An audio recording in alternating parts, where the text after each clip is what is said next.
In the last videos, you probably heard me keep saying this term audio signal. The key word being signal. We know audio is sound, but a signal, what is a signal? A signal is a representation or a sign, like a symbol. So an audio signal is not actual sound, it's a representation of the sound. Just like when I click on one of these loops, for instance, if I zoom into it here, we see a representation of the sound. These colors we're seeing here on the waveform, the black and all that, that's not sound, of course, that's just colors representing what the sound will be.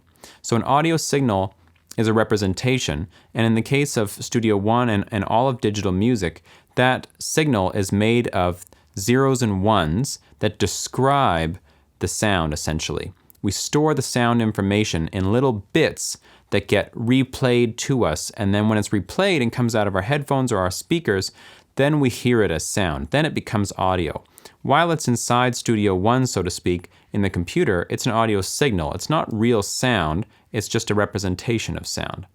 So audio signals flow within Studio One, as I described in the last video. They come down the top of the channel, run through all the stuff, and they come out the bottom of the channel. And we can start to get an understanding of signal flow, which is how the audio signals stream down through channels, where they get sent to, where they output to, where they input from. It's very simple, actually. It's just like water flowing. You can choose where you want the water to flow to, or the audio signal to flow to, how you want to change it. And eventually, all of the audio signals end up in this master channel over here.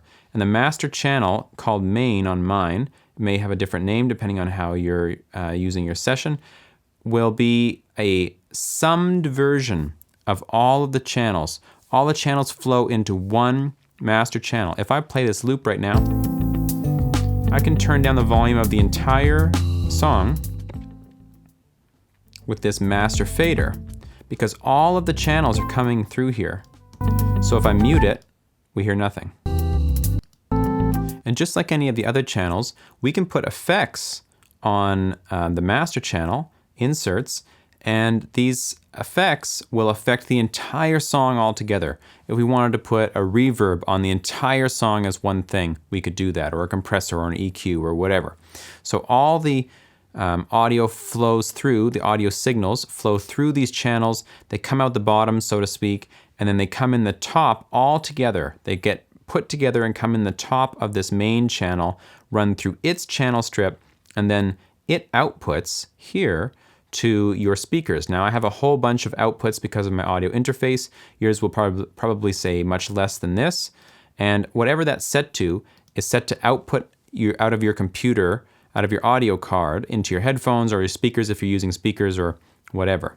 So this doesn't have an input because everything gets input in there. It doesn't need to have a separate input. It can't be changed. But it does have an output. It can decide where that's going to go if you have different sets of speakers, or you have headphones and you have speakers and you want to choose between them, or something like that. So just to reiterate, an audio signal is a representation of the sound that we will hear in our headphones once it gets changed back into sound again. When it's inside the computer, it's just data. It's just information. And this digital information we call an audio signal. The audio signal runs down the channel and it gets affected or changed by the settings you have. For instance, if I panned it to the side and then I change the volume of the fader, as the audio signal comes down, it will get changed by whatever settings I have in that channel. So it will get panned, it will get turned down, and then it will be output based on whatever I have chosen here. Now it's going to the main output.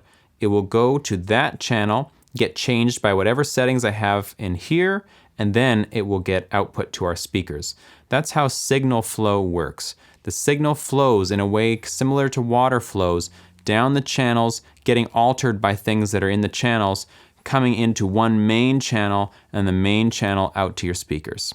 That's the basics of signal and signal flow. And now we want to talk about how we measure signal, how we measure audio in terms of volume inside of a computer.